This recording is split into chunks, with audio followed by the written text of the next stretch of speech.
and welcome to Wrestle Talk with Arabbidb3aver. And joining me at this time is the Golden Boy himself, the mastermind of the country gentleman, the owner of Joe Cazana Promotion Southeast, the flagship show of the NWA territories, That's Mr. right. Joe Cazana. How are you doing today, sir? I'm good, man. How you doing? I'm doing wonderful. Thank you for taking the time to be here today. We have a lot to talk about, but let's go back to the very start. From the very beginning, Mr. Cazana, how did you get into professional wrestling? What was and who was the iconic people of your time that made you want to get in the ring? Golly bum, man.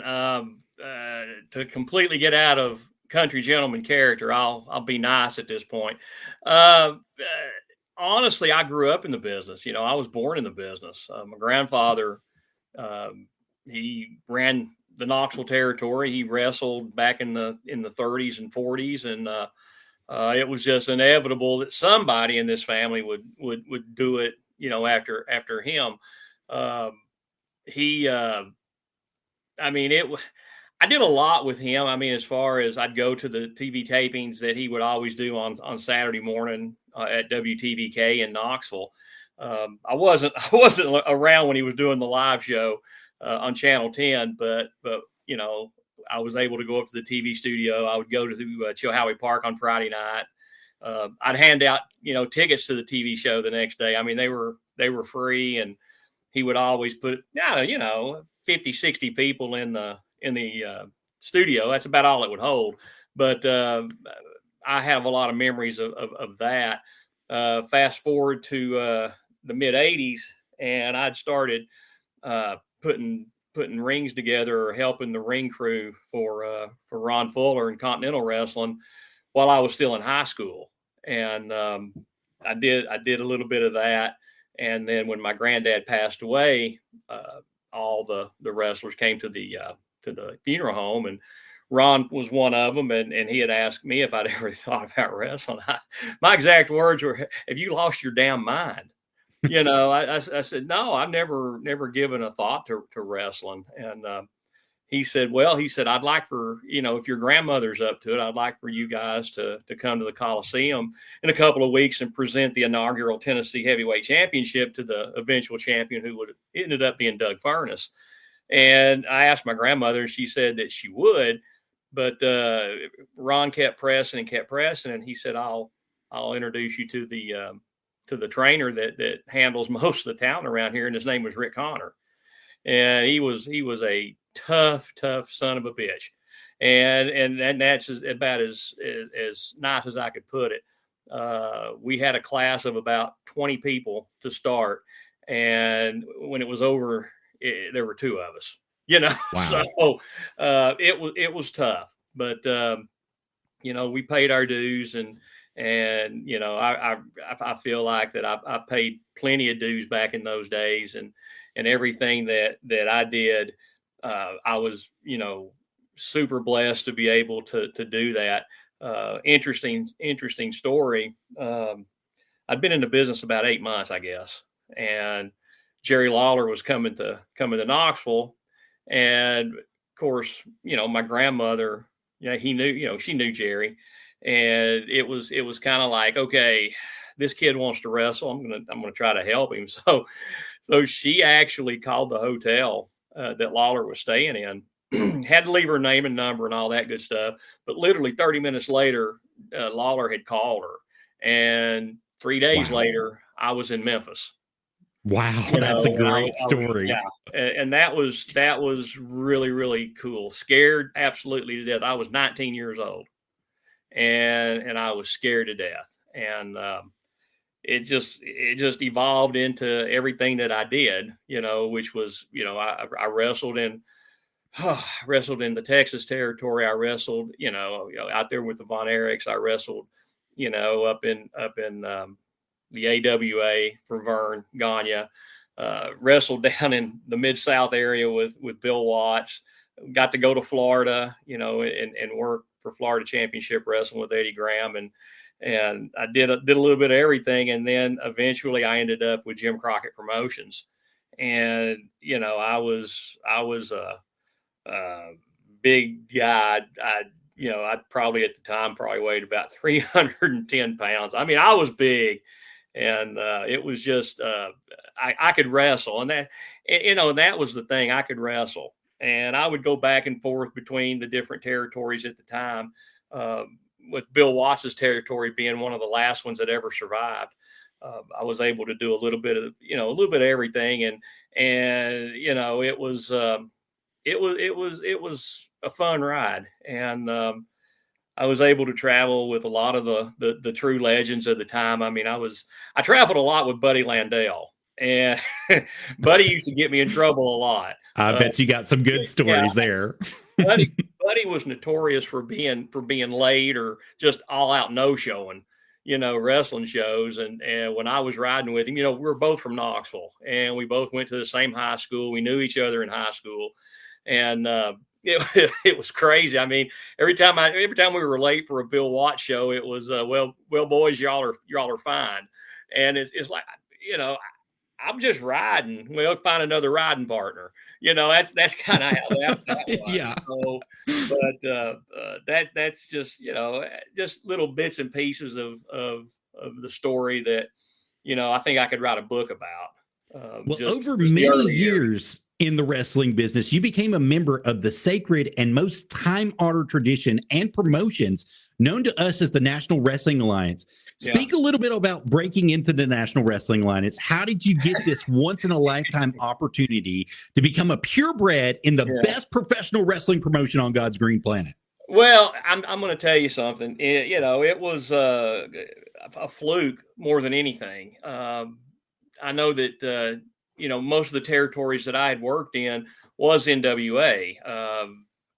Granted, it probably wasn't the NWA that a lot of people would have remembered from the late 70s, mid 70s, when there was actually a booking office in St. Louis and Nashville and San Antonio, or not San Antonio, but Houston and places like that. I mean, it was kind of like you had your Mid-South, you had Florida, you had Mid-Atlantic, you had Portland, you had Texas. And that's kind of sort of, all the big NWA territories, but you still had your Continental Championship Wrestling, which was an NWA affiliate, which eventually became an AWA affiliate. That's when I had the opportunity to go work for Vern Gagne. But working those other territories, you worked your Bill Watts territory, you worked down with Eddie Graham, you go and you make your way over to the flagship, which was Jim Crockett Promotions. To this day, I'm still good friends with David Crockett, and I think the world of the Crockett's. I always did. It was them that gave me my opportunity to do what I did. And granted, I mean, it was back then. It was I don't know, man. Back then, my size was not what they were looking for. I mean, in my day, it was the Giants. But they saw something in you. That's what's really amazing about it. They saw something in you. Well, it wasn't just me. I mean, you had myself, you had George South, you had Bob Cook, Barry Horowitz, Mark Kyle, Pat Rose. God, and I could keep naming these guys that we all were together. Back then, Jim Crockett Promotions, which later became, World Championship Wrestling, the good World Championship Wrestling, not the watered down version you saw in the late 90s and 2000s. But it was they were so popular and so big at the time that Jim Crockett would run 2 shows a night. Wow. He'd have his A squad, he'd have his B squad, where you'd have your world champion on your A and your U.S. champion on your your B squad. And there were a lot of times where we would just, we'd swap talent back and forth, go from A to B, whatever. But we were constantly working. And it's like I tell the guys today, I never went without work. I was working 7 days a week if I wanted to. One thing that they enabled me to do was they let me continue to work my home promotions in Tennessee. And that was kind of unheard of. That's a huge thing at that point in time in history. Nobody really got to do that at all. No, absolutely. But, it was, I guess, maybe late 88, maybe early 89. It's hard to remember, at my age now anyway. I'd worked with Scott Steiner. He had just gotten to the NWA, and you talk about green, but what an athlete he became. But I was working him, and it was I had not had a contract to that point, and some of these guys were getting the contracts, especially the ones that were traveling a lot, and I was called to the office. The office of Jody Hamilton and Dusty Rhodes. And that's when it hit me, like a ton of bricks. I mean, this is going to be my life, and especially when it was like, okay, we like your work, kid. And I was telling Billy this past weekend in Tampa, I said, here's your fun little fact. I was working Scott Steiner. I was called to the office, and there sits Jody and Dusty. And, Jody was the original assassin, one of the greatest big men ever to lace up a pair of boots. But they're sitting there, they're talking to me, and they said, and this is Dusty. And if I could yell and scream, I could do my best Dusty Rhodes, but I'm not going to yell. It was, Dusty looks at me and he says, kid, he said, we really like your work. You're just too GD fat to wrestle. And I'm thinking, you're telling me I'm too fat to wrestle? I'm looking at Dusty and Jody over here, combined tag team weight of about 650 pounds. Okay, whatever you say. And it's kind of like went poof right over the top of my head. I got to thinking about it because Dusty had said, if you will go home and put the work in and you lose the weight, we'll sign you. And about 3 months later, and about 85 pounds lighter, I went back, and Dusty had been fired. So, oh man, but Jody held up his end of the bargain. So Jody, he did exactly what he said he would do. And for the next, 5.5, 6 years, I was with WCW, or NWA. And that was a great, great time. Being with the NWA back then, it meant something, a lot more than being with the WWF at the time. I've told a lot of guys. I think we were sitting at the hotel, and I told Trevor Murdoch, because we were talking, and we were talking WWF, and he was talking his time there. And I said, well, I'm going to tell you something. I said, the WWF when I was there was the worst 8 months of my life. It was the absolute worst 8 months I've ever spent in this wrestling business, and it was. I never wanted to go back, and I didn't. Yeah, that was my choice, because I'd been approached a couple other times to go back, because they were doing this kind of trying to do the same thing that Jim Crockett was doing, where, we weren't. And again, in 2024, it's probably a derogatory term, but in my day, it wasn't. Job guys, which are now called enhancement. And I understand, whatever, I'm just old school. But guys like me who were basically worked your way up to mid card level, they were trying to do the same thing in the WWF. So a bunch of us were contacted. I think that George was, I know I was, again, Horowitz was. And, I think George went up for a few shots too. And I'm not sure he enjoyed himself either, but Barry thrived up there. Barry really thrived up there. And he was a big time underrated professional wrestler, just like a lot of us were.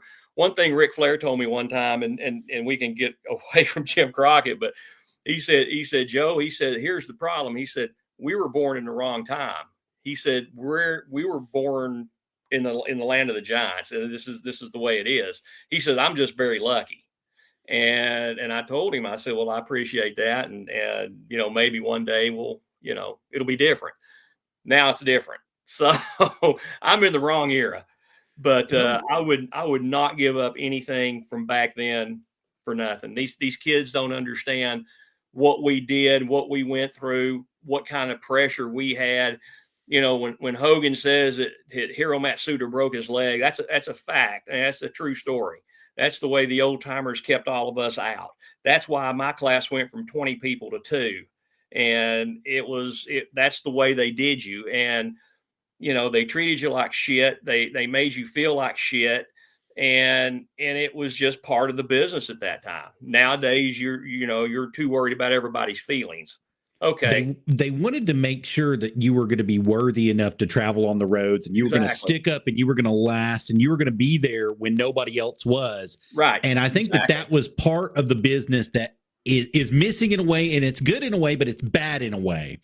Yeah, it was bad. It was bad because they did run off a lot of talent that probably had the potential to be really, really good. I was in class with a couple of guys that had the potential to be really, really good, and Rick ran them off. And I mean, okay, fine. They didn't have the testicular fortitude, as Mick Foley would say, to continue, and that's fine. And I'm not down in what anybody does today or yesterday or anything else. I'm just saying that my time was different. And it was back then it was dog eat dog, brother. I mean, it was not, you were lucky to get contracts. I mean, damn lucky to get contracts, because if you didn't, you got paid by the night. And Right. you didn't work, you didn't eat. You didn't put Absolutely. gas in your Right. car. You slept in your car. You went to these rest areas and you slept in your car. I mean, that's the way it is. And you made a life on Hostess Twinkies and tuna and anything else that you could get your hands on for 50 cents. I mean, and you hear the stories, 6 and 7 people in a hotel room, because $35 a night back then You was a had to lot put of it money. together. Right. Yeah. So I mean, I was very, very lucky, very, very blessed to have been with the NWA back then. And I've said this a million times on different podcasts and everything, that this is the closest thing that I'm doing now to what we did then. And the NWA of 2024 is the greatest wrestling promotion on the face of God's green earth. And there's nobody out there that can change my mind. I don't give a crap if the WWE call me tomorrow. They better offer me 8 figures before I Wow. even entertain the thought of Well, doing anything. Well, Mr. Cazana, we have to know it's been a heck of a ride, and you got to be a part of WCW and work for a lot of upcoming promotions as well, including the one that you currently own. Can you tell us how going from being being pushed around by everyone basically to being the one that everybody looks up to for guidance in the business? How does that feel now? Honestly, I cherish the fact that I own NWA JCP, but if it wasn't for Billy Corgan and everything that he believes in, myself, Exodus Pro with EC3, World League, NWA Chicago, none of us would exist. If we did, it would still be as just JCP, or EC3 had his little thing going too, but Billy Corgan's the one that believed in all of us, and he thought that we could bring something to the table. He, 2.5 years ago, when I helped promote Always Ready, I had about 15, 20-minute conversation with Billy and just met him. And it was, a lot of it was about territories, and the last conversation that Billy and I had about territories was last year in Charlotte, North Carolina, on the last night of the World is a Vampire tour that we were on. And Billy had come out, and just hanging out with me and AJ, KC, Joe Galley, Kyle Davis, Dan Jones, bunch of just a few of us out there. I mean, even Mrs. Soundcheck to sit out there and talk to us a little bit. But that was the final conversation we had about the territories. And one of the last things he asked me, he said, "Send me a picture of your title belt."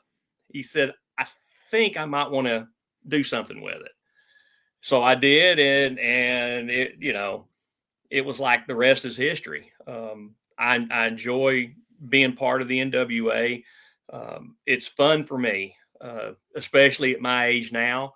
If it wasn't for Billy Corgan giving me a second chance, and then and I'll throw it out there, and he hates. I mean, other than Dr. Tom Pritchard, who hates to be put over by anybody, and another Doc's another story anyway. But Aaron Stevens, Yes, sir. I can't say enough about Aaron Stevens. Aaron Stevens believed in the boys. He believed in me, which, if you'd have told me, 10 years ago that I would be friends with Damian Sandow, I told you you were crazy. You're crazy, right? But Aaron Stevens is a big part of what I'm doing. He's a big part of the NWA.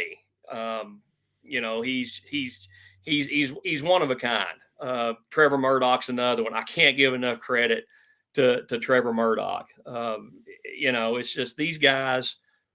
It was. They didn't have to. I guess befriend the kids, and it was AJ first.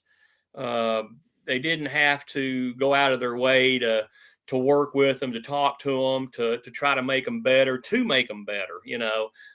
didn't have to do that. And the same goes, with me. I mean, who would have thought at almost 60 years old that, I would be doing what I'm doing now, running around in a cowboy hat and in a big old belt buckle and everything. I mean, I never thought it in a million years. None of us did, to be honest with you. But it's funny how NWA, dude. It's funny how time and being in the right place at the right time just sprinkles something on your life. Yeah, with me, it was necessarily in the right place at the right time. It was just the fact that I'd been doing it, since Moses was a child. But right place, right time was KC Cazana. That was right place, right time. And bless his heart, he pulled it off. But the NWA is home to me. It's always been home to me, and it'll be the last place that I ever work as far as the professional wrestling business goes, because I'm not going anywhere. Unless Billy fires me tomorrow, I'm not going anywhere. I doubt he'll do that. You're too valuable to him. I don't know about being valuable, but I appreciate the compliment. You're very welcome, sir. Speaking of the NWA and JCP, can you take us back to the rivalry between you and Austin Idol, how it started, and what's transpired since? We knew it started in 1987. Are you kidding me? No, I think it all started because I told him I used to watch him when I was a kid.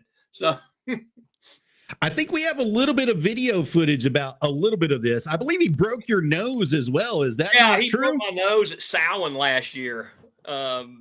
Sucker punch. Yeah, that typical Austin Idol. He got you. I mean, he got you good too. And I hate to be this guy. I hate to say this, but we know that you had problems with him in the past. We know you had a huge rivalry with him starting, like you said, in the 80s and working its way forward. And it transpired into the NWA now, currently.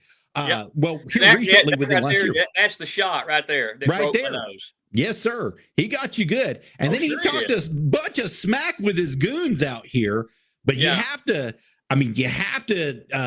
come from a point of, was he just protecting his goons from you? Because you can do some real damage, sir, inside that ring. Or do you think it's more that he has a personal vendetta against you?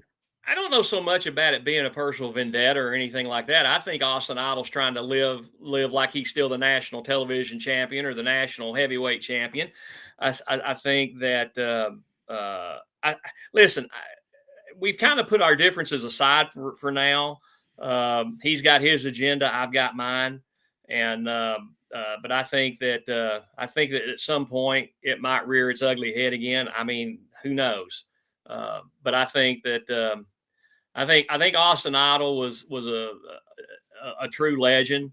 I can't, and I hate putting him over like that because he did break my nose. He did punch me in the back of the head, but at Dothan here a while back, I kind of got, a little even with him.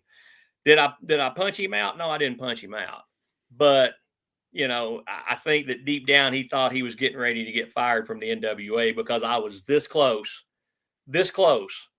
to firing him from the NWA and keeping that no account Anthony Andrews around.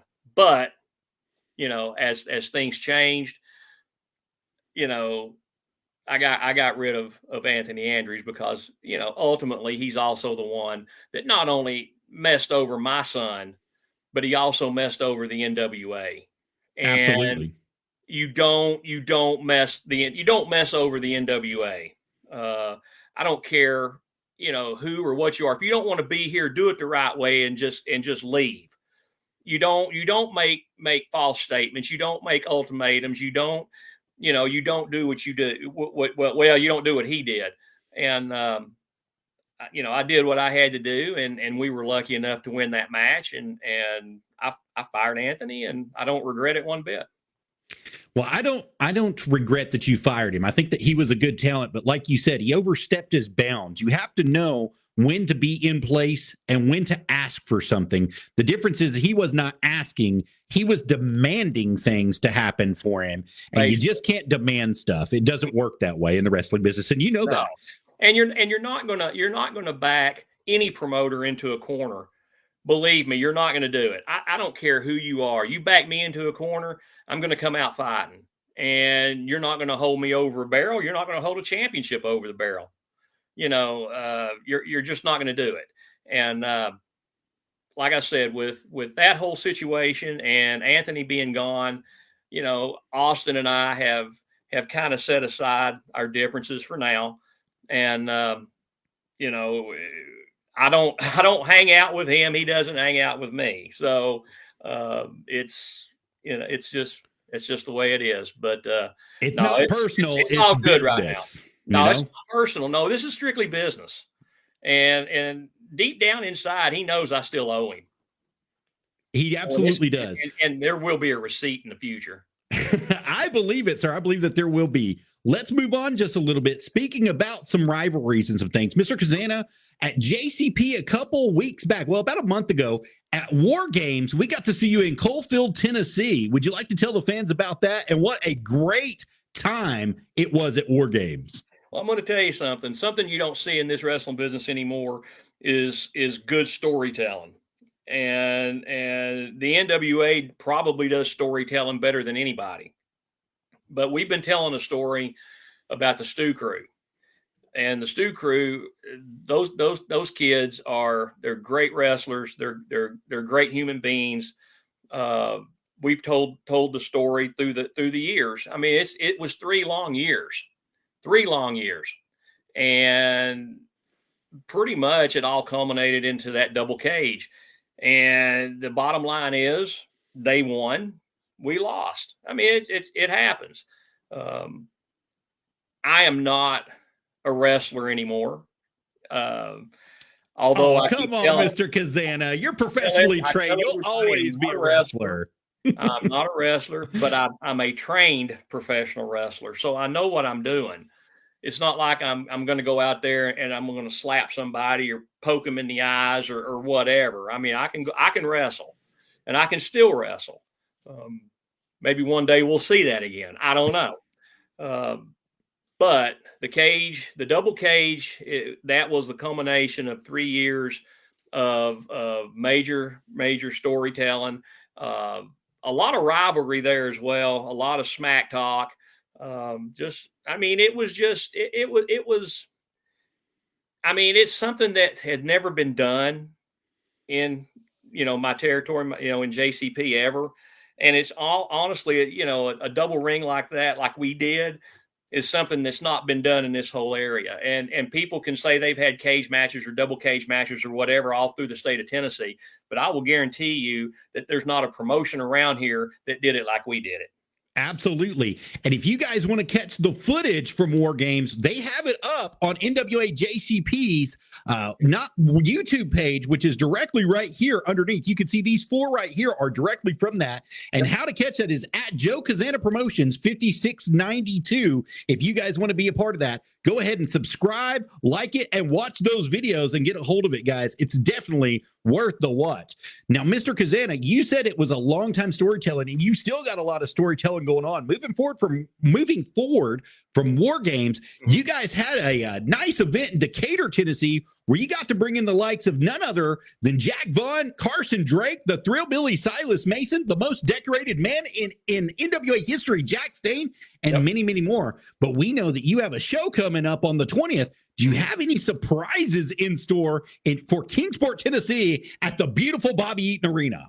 Well, let's just put it this way. There was, I made a little announcement today, and it'll be posted at some point. I think AJ will get around to posting it.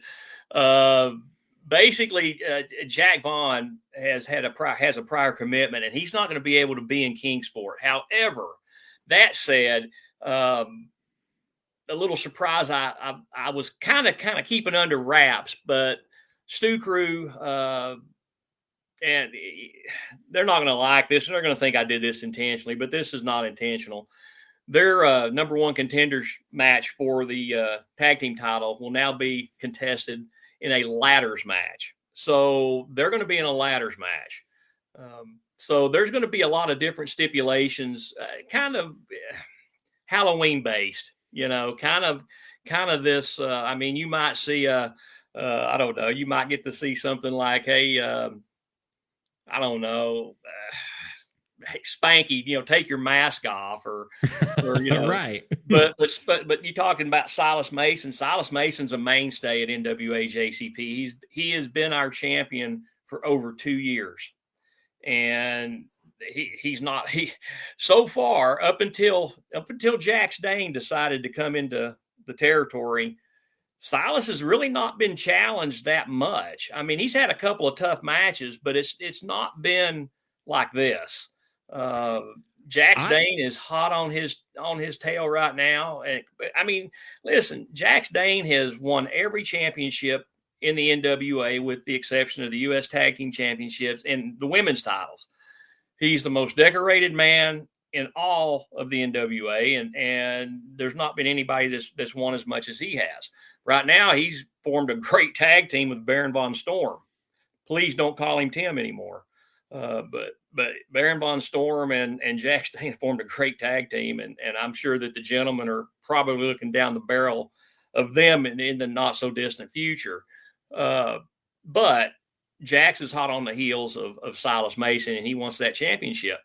I don't blame him. I mean, you're the NWA JCP, champion, or even, you're the Exodus champion, or you're a top contender for that 10 pounds of gold, and I don't, Tom Latimer can say what he wants to, but he better keep his eyes wide open on Smooth and Silas Mason, and guys like that, because I mean, they can take that title just as easily as he did.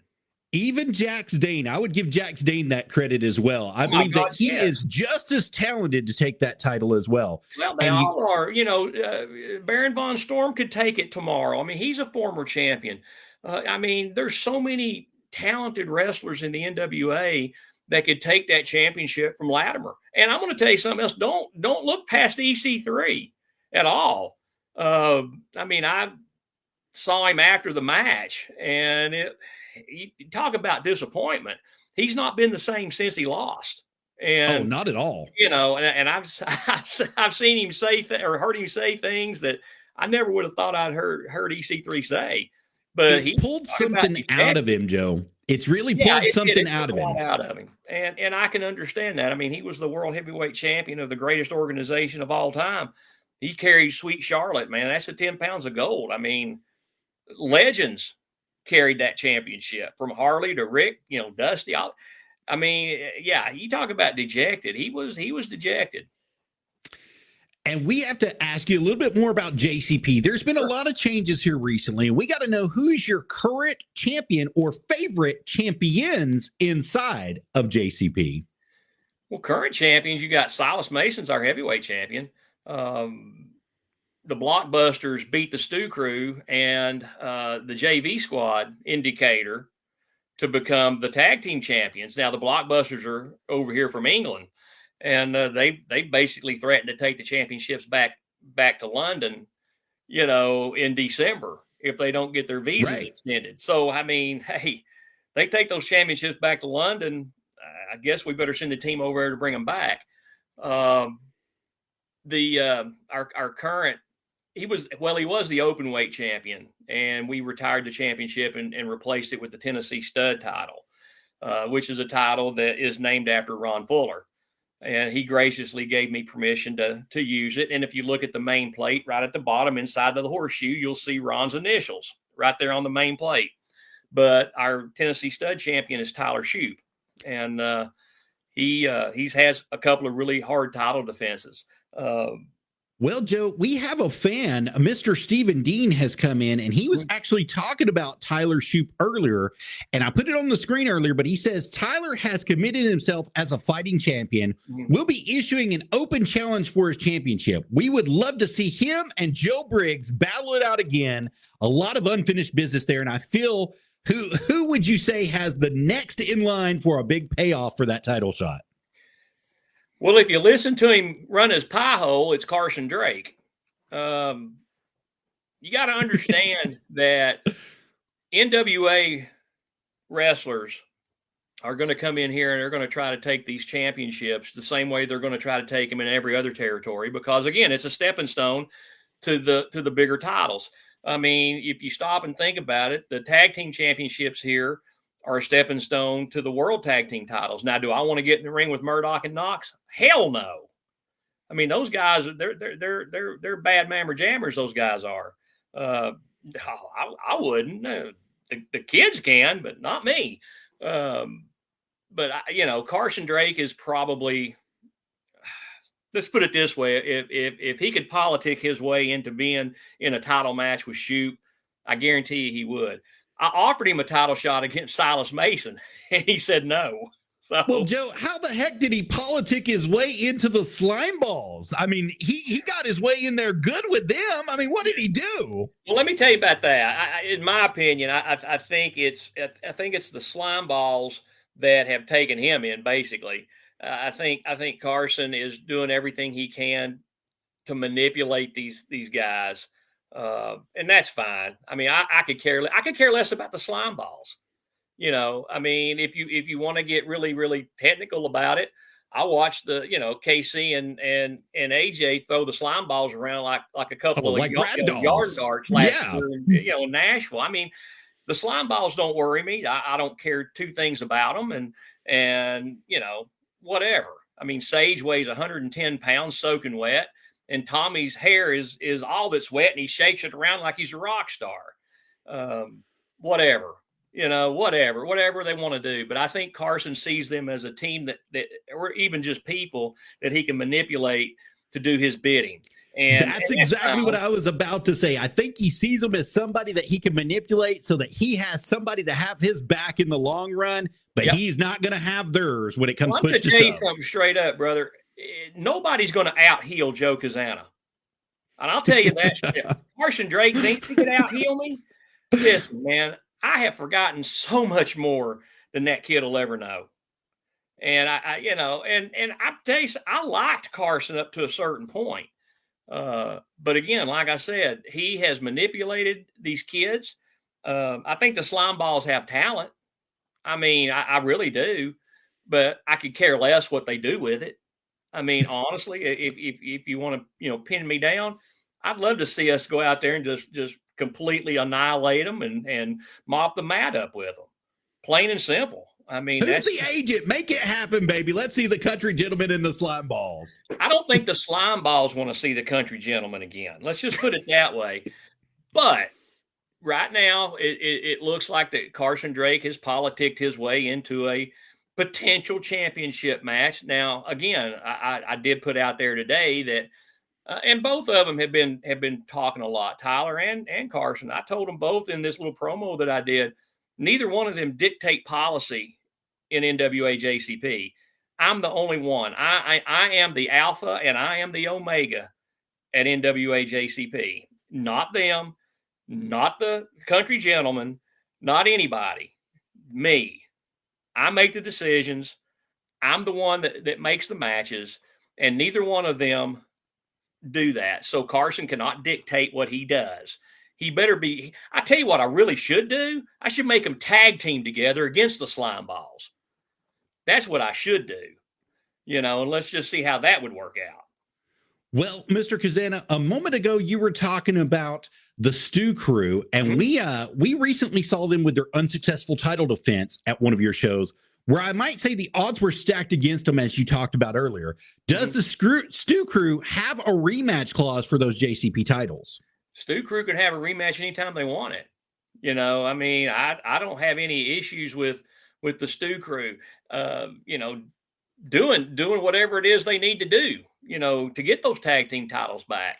But let me go back to my champions for a second, because I didn't mention one of my favorites anyway. We just happen to have the Queen of the Territories right here at NWA JCP. Also, she's part owner of NWA KFW, Kylie Page. And she is our women's champion, and she is the Queen of the Territories, and everybody can say what they want to. I like Tiffany Nieves, and she's the Exodus champion. But Kylie's the Queen of the Territories. Her sister's the world champion. Both of them together, they could beat a lot of guys in this business. And as a matter of fact, the PWI Top 250 came out today, and I believe Kenzie's ranked 24th and Kylie's 118 or something like that. And that's so impressive. And the crazy thing is these two kids are kids. They're in their early, Kenzie's in her early 20s. I don't even think Kylie's 21 yet. But they are amazing women. And their promotion, KFW, is, top notch. Are they a rival with us? Well, sure. It's kind of like the Big Brother thing. I mean, we can pick at each other, we can fight each other, but don't come down here messing with us, because we'd make one hell of a team together. But that said, we'll go back to the Stu Crew. Yeah, they can have a rematch anytime they want it. I don't feel like they got hosed out of their titles. I feel like that they got outsmarted. They got out-heeled. I think it ignited something in them too to lose those titles. As you saw, the Silverback went crazy, and he started destroying everything in his path. And I think Dylan really took nice to that. He really needed to see that come out of Zach.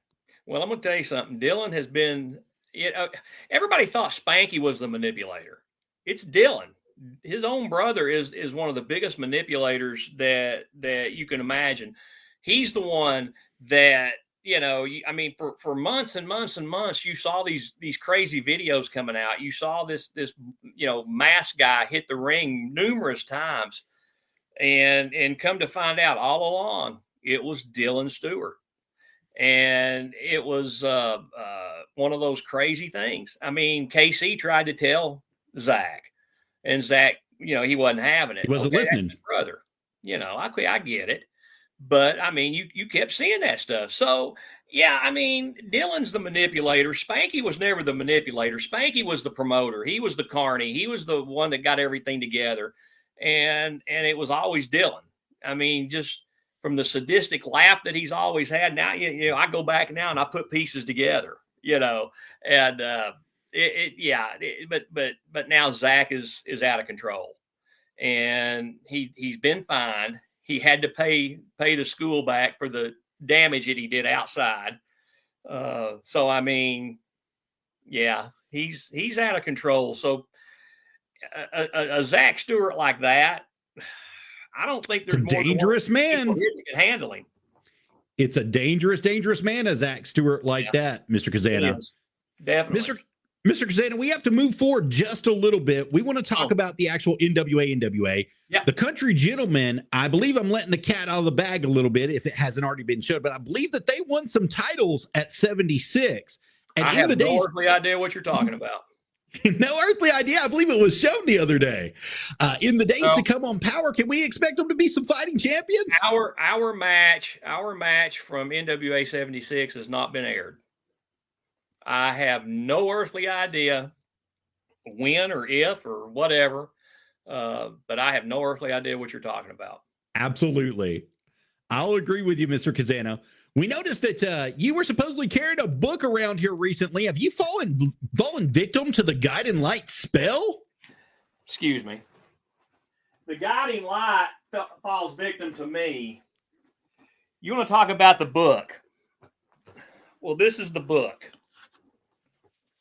This is the NWA rule book. It goes all the way back to 1974. This is the rules, and if you look at it, I'll open it up for you. It's legit. Completely 100% legit. There's rules in here that everybody needs to abide by. This is basically the Bible. And I probably will get in trouble for saying that, or so I've been told by the children. This is the end all be all. This is when you hear our theme song, when you hear me say by the book, this is the book it's referring to. This is the actual rule book. This came from my grandfather's personal archives, not the actual printed stuff that's inside. I had to make copies off of his. I could never use his. The paper was just so old. And there's some stuff that you really couldn't make out that well. So I had to hunt and peck for that stuff as best I could. But this is exactly what it's all about. The guiding light, I could care less about the book of Gabriel or whatever it is. All I know is that that's our book. And that's what we live by. That's what we go by. And I will be invoking some of those rules just as soon as I possibly can inside the National Wrestling Alliance. So I have to ask, and I'm going to catch some heat for this. Is that the book that has the rules that you violate on a daily basis to keep the country gentleman on the top? Let me tell you something. The country gentlemen are going to be on top whether they've got anything in the book or not. The book is full of rules. The book basically states different things. For example, there is no gambling on professional wrestling. If you are inside the NWA office, if you are inside an NWA ring, if you are an insider, there is no gambling. You cannot gamble like you do on a football game. You can't say the country gentlemen are going to go out there and they're going to beat, the slime balls in 6 minutes or 7 minutes or whatever. You can't do that. It's illegal. Another rule that's in here, taped fists are illegal. Taped anything is illegal. Now, they let the wrist tape get by. Okay, I understand that's to protect the wrist. Okay, I'm good with that. But you tape those fists up like Trevor Murdoch does, he can knock you flat out with just his fist, but he tapes that fist up like that, he's going to inflict major damage. You cannot do that. That's in the rules. That's what the rules are here for. This book, like I said, it's going to come into play real soon in the NWA. And it's about time, because these rule breakers out there, and they know who they are. They know exactly who they are. You've got your rule breakers out here. Think about this. Think about all these people in the National Wrestling Alliance. Murdoch breaks the rules. Mike Knox breaks the rules. The slime balls break the rules.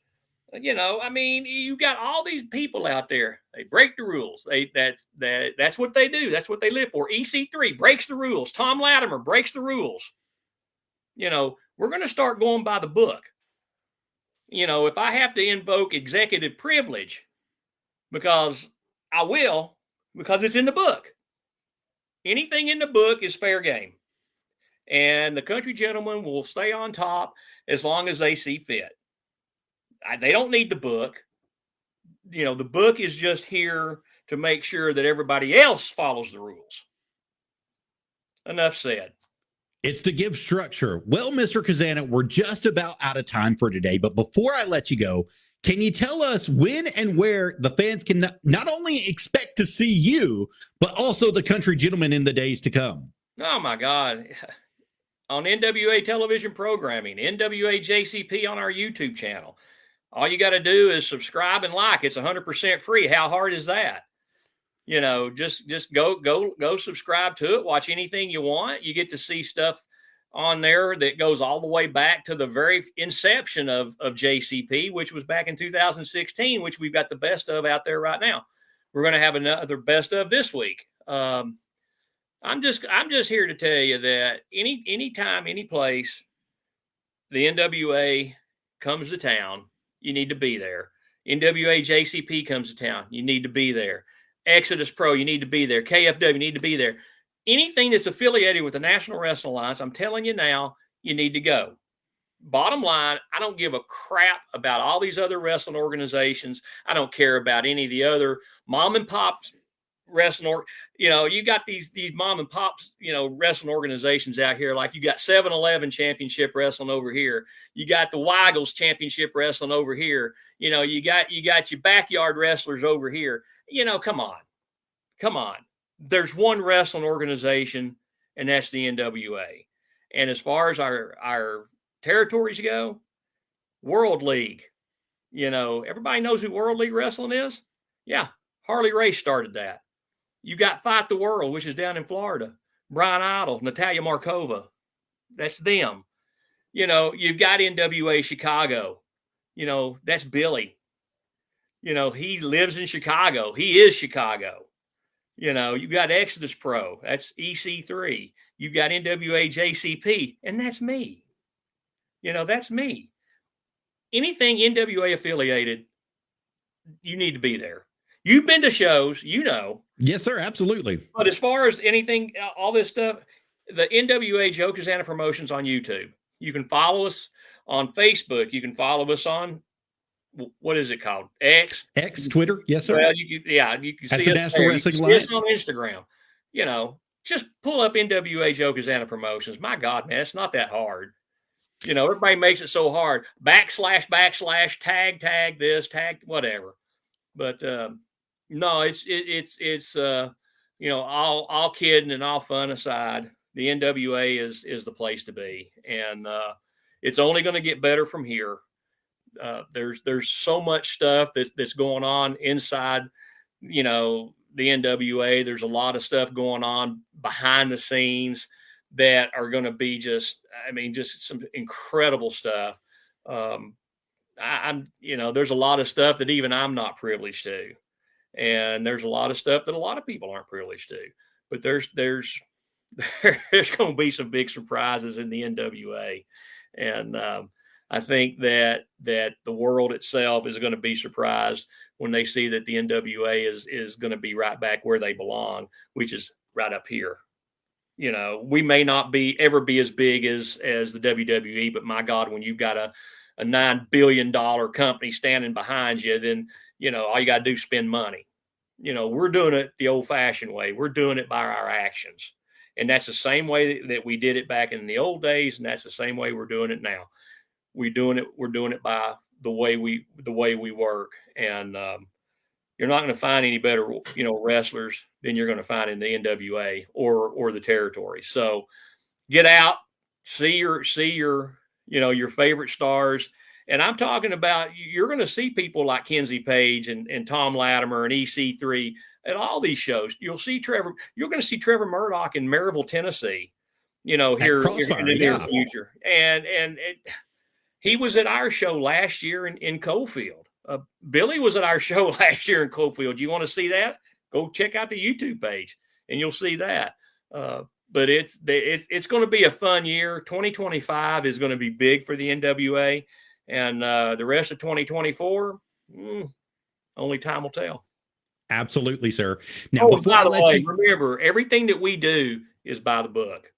Absolutely. Before I let you go, though, there's one specific event that's going to be coming up in Florida here in just a couple of days. I believe Samhain is going to be taking place. Yep. Now, they moved it from Sarasota. Is that correct? That is correct. Samhain 2 has been moved from Sarasota to Tampa.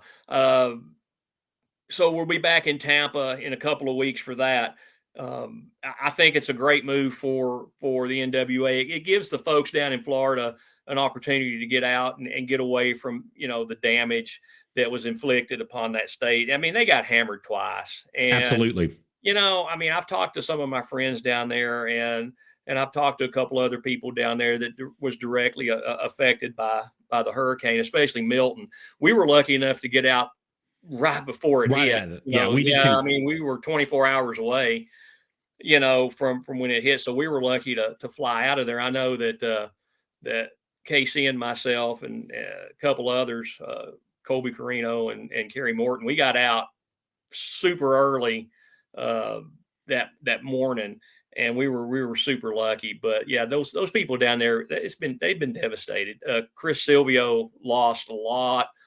down there, his dojo had flooded. So, he traveled up to Mississippi just to get away from it. But I think it's the right move to stay there. I know there was talk about going elsewhere, but the folks down there, had already bought tickets to the show in Sarasota, and it's not that far away, so they could probably come up, take a couple hours, break from reality, and come have a good time at Samhain, and just, hey, cheer and boo for your favorite NWA stars. I mean, that's the biggest thing and we try to give back. The NWA does try to give back to the communities, and we do a fairly good job of that. I know that, it's got to be tough on those folks down there. I mean, I've went through a tropical storm once, but I've never been in a hurricane. And they got hit back to back. That's the biggest thing is they got hit back to back within a week. Yeah, snowstorms and ice storms and all that stuff. Yeah, but it goes away fairly quick. And there is damage, but not like this. They were devastated. The Gulf Coast right there was completely devastated. And like you said, it was back to back. So hopefully the folks down in Sarasota and Tampa and all the areas that were affected, if they get the opportunity to come up to Tampa, to WDEU studios up there, and just check out what we're going to do, and it just gives them an outlet. Let's just get away from the damage for a while and just check out the NWA. That's kind of why we're staying in Florida. It's the right thing to do. It is to help them. But yeah, they were devastated. And if anybody out there can help them out or just whatever, just do your part if you can. Help. It's like I've always said, help your own. Americans should help Americans. Yes, sir. Especially in times like this. And that's just how I feel. It's all great and well and good to go overseas and help these people and help those people. But when something like this happens in your own country, in your own backyard, man, take care of these people. And it's like with our military, man, God bless the military. They go out and they do a thankless job. We can't stress it enough. People lost everything. They lost their homes. They lost their lives. They lost their cars. They lost everything. So anything that anybody can do to help them. Yeah. You lose your job. How are you going to, come back from that? It's tough, man. It's tough. Yeah. So, God bless them. And again, I'm completely breaking character, but, bless these people. They've been through hell, man. And I just feel like we could do so much more, as a country for our own. And I'm not trying to be a politician by any stretch of the imagination, because I'm not, and I don't want to be.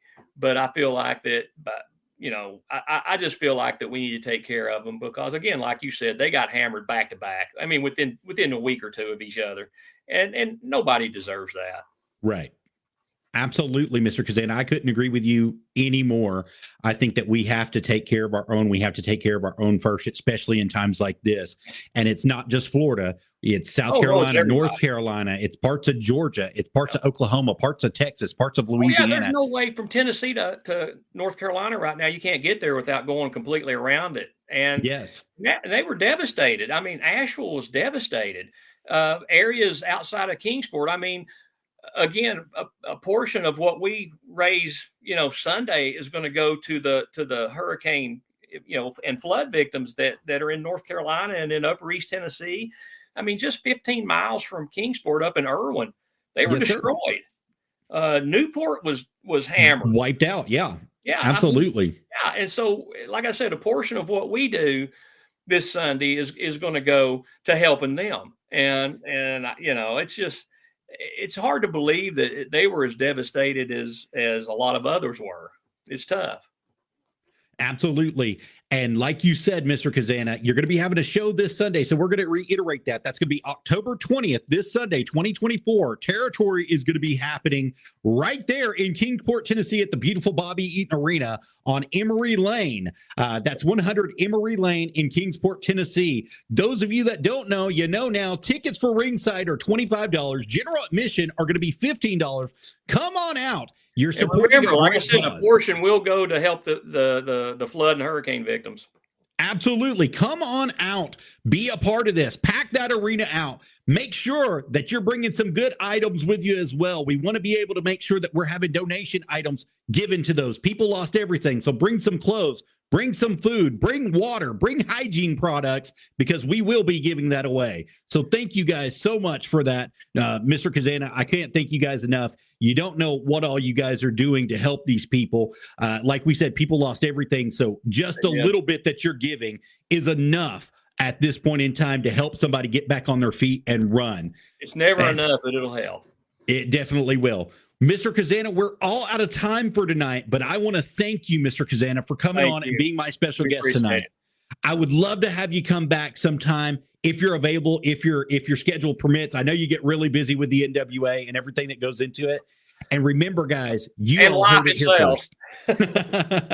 Bye, guys. Y'all have a wonderful night. Bye.